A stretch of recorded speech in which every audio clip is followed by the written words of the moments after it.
Willkommen, ihr Suchenden, ihr Rastlosen, ihr Schmetterlingsjäger dieser modernen Welt. Habt ihr euch jemals gefragt, warum das, wonach ihr am meisten strebt, euch oft am schnellsten entgleitet? Warum die verzweifelte Jagd nach Glück, Liebe oder Erfolg uns oft nur mit Leere und Erschöpfung zurücklässt? Heute tauchen wir tief in eine uralte Weisheit ein, die uns lehrt, wie wir aufhören können zu jagen und stattdessen anfangen anzuziehen. Eine Philosophie, die nicht verspricht, dass das Leben einfach wird, aber dass es erfüllter, ruhiger und letztlich erfolgreicher sein kann. Bereit für eine Transformation eurer inneren Betriebssysteme? Dann lasst uns beginnen. Stellt euch ein Kind vor, das auf einer blühenden Wiese einem prächtigen Schmetterling hinterherjagt. Mit jedem Schritt, jedem verzweifelten Sprung versucht es, das zarte Geschöpf zu fangen. Doch je mehr es sich anstrengt, desto schneller flattert der Schmetterling davon. Er wird zu einem Symbol für all das, was wir im Leben so vehement verfolgen. Die perfekte Beziehung, den Traumjob, finanzielle Sicherheit, gesellschaftliche Anerkennung oder einfach nur das Gefühl, glücklich zu sein.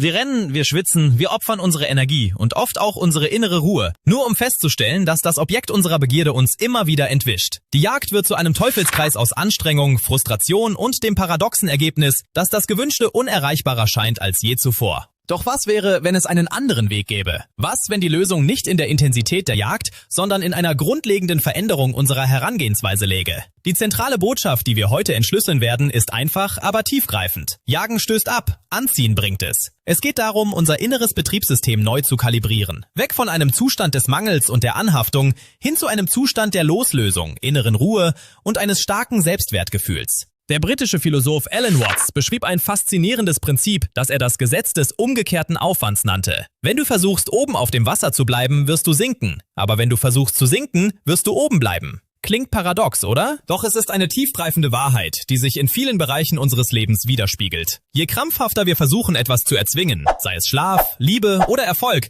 desto unwahrscheinlicher wird es, dass wir es erreichen. Der übermäßige, angespannte Wille, ein bestimmtes Ergebnis zu erzielen, erzeugt oft genau die Blockade, die uns davon abhält. Es ist, als würde man versuchen, einen Sandkorn festzuhalten. Je fester man zudrückt, desto mehr rinnt er einem durch die Finger. Dieses Gesetz lehrt uns, dass wahre Meisterschaft und Effektivität oft aus einer Haltung der Gelassenheit und des Vertrauens entstehen, nicht aus verbissenem Kampf. Jahrhunderte vor Alan Watts erkannten die Stoiker, eine Schule der antiken griechischen und römischen Philosophie, ähnliche Wahrheiten. Ihre Lehren, verkörpert von Denkern wie Marcus Aurelius, Seneca und Epiktet, bieten einen praktischen Leitfaden für ein widerstandsfähiges und erfülltes Leben. Diese philosophischen Säulen bilden das Fundament für die 6 Kerngesetze, die wir als nächstes erkunden werden. Sie zeigen uns, wie wir vom rastlosen Schmetterlingsjäger zu jemandem werden können, der die Schmetterlinge auf seiner Wiese willkommen heißt, weil er seinen eigenen Garten kultiviert hat. 1. Gesetz der Loslösung. Law of Detachment. Das Gesetz der Loslösung besagt, was du bereit bist zu verlieren, wirst du nie verlieren. Dies ist ein tiefgreifendes Paradoxon.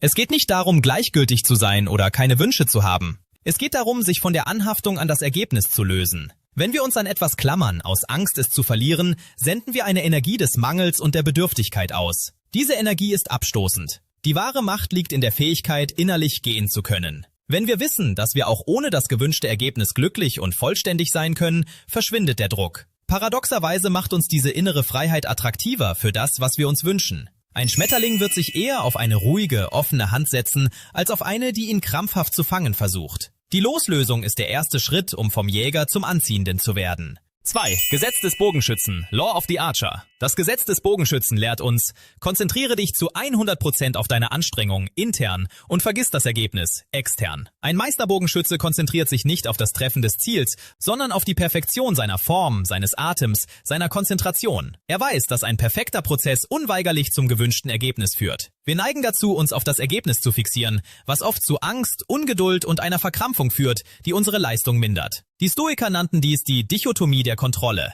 Wir kontrollieren unsere Anstrengung, unsere Einstellung, unsere Handlungen, aber nicht den Ausgang. Indem wir uns voll und ganz dem Prozess hingeben und das Ergebnis dem Universum überlassen, befreien wir uns von unnötigem Druck und können unser volles Potenzial entfalten. Der Schmetterling kommt nicht, weil wir ihn jagen, sondern weil wir unseren Garten mit Hingabe pflegen. 3. Gesetz des Gartens. Law of the Garden. Das Gesetz des Gartens ist vielleicht das anschaulichste. Hör auf, Schmetterlinge zu jagen und baue deinen Wert auf. Gesundheit, Fähigkeiten, Geist, Geld. Bis die Schmetterlinge zu dir kommen. Anstatt verzweifelt nach externer Bestätigung, Liebe oder Erfolg zu suchen, konzentrieren wir uns darauf, unseren eigenen Garten zu kultivieren. Das bedeutet, in uns selbst zu investieren. Unsere körperliche Gesundheit, unsere intellektuellen Fähigkeiten, unsere emotionale Intelligenz, unsere spirituelle Entwicklung und auch unsere finanziellen Grundlagen.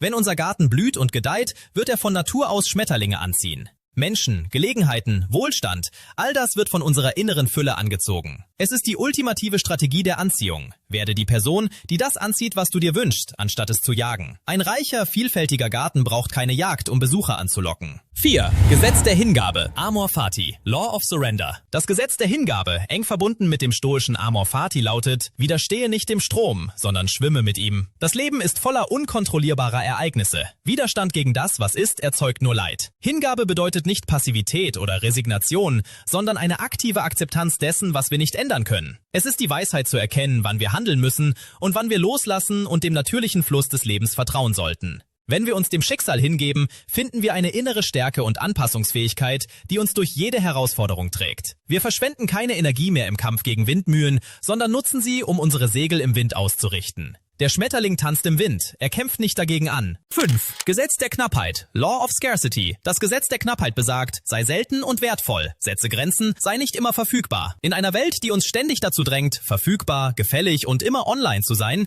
ist die Fähigkeit, gesunde Grenzen zu setzen, eine Superkraft. Wenn wir unsere Zeit, unsere Energie und unsere Aufmerksamkeit als kostbare Ressourcen betrachten und sie entsprechend schützen, erhöhen wir unseren wahrgenommenen Wert. Ständige Verfügbarkeit kann als Bedürftigkeit oder Mangel an Selbstwert interpretiert werden.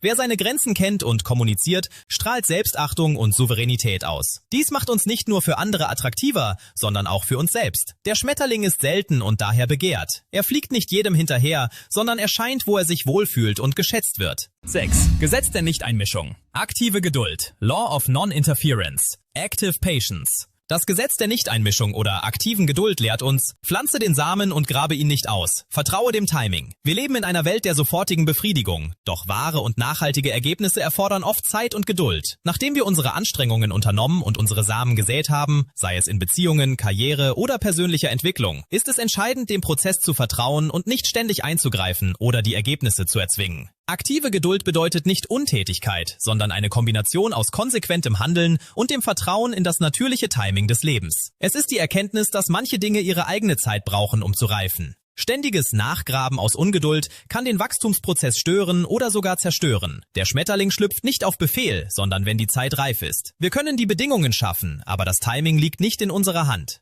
Die stoische Weisheit und die 6 Gesetze der Anziehung bieten uns einen anderen Weg, den Weg des Königs. Ein König ist nicht jemand, der alles besitzt, sondern jemand, der in sich selbst ruht, der seine innere Fülle kultiviert hat. Er ist nicht bedürftig, sondern souverän. Er jagt nicht, sondern zieht an. Er weiß, dass wahre Macht nicht im Besitz liegt, sondern in der Loslösung von dem, was er nicht kontrollieren kann, in der Hingabe an den Prozess, im Aufbau seines eigenen Wertes und in der aktiven Geduld. Vielen Dank fürs Zuschauen. Wenn euch diese Folge gefallen hat, unterstützt uns bitte mit einem Like und abonniert den Kanal, um keine weiteren Videos zu verpassen. Wir sehen uns in der nächsten Folge mit einem spannenden neuen Thema wieder. Bis zum nächsten Mal.